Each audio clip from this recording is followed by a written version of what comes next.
Welcome to the video Vort. Paro's actions at the beginning of this week's Sedra are entirely perplexing.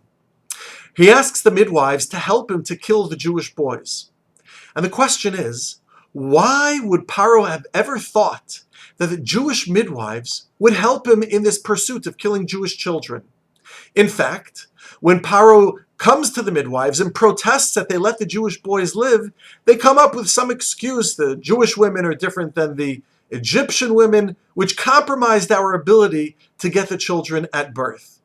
But the question remains, why did Paro ever believe that these midwives would help him at all? The power of this question is so strong that the Abarbanel suggests that the premise of our question is false. These were not Jewish midwives, but rather Shifra and Pua were Egyptian midwives. And that is the unbelievable message, the unbelievable mystery of this week's of the story. The fact that despite Paro being their king and despite Paro being their God, told them what to do, they didn't. They stood up. They stood fast, they stood strong, and they didn't listen. They didn't just follow orders. They had their own moral compass as to what was right and what was wrong. And they had a fear of Hashem as well.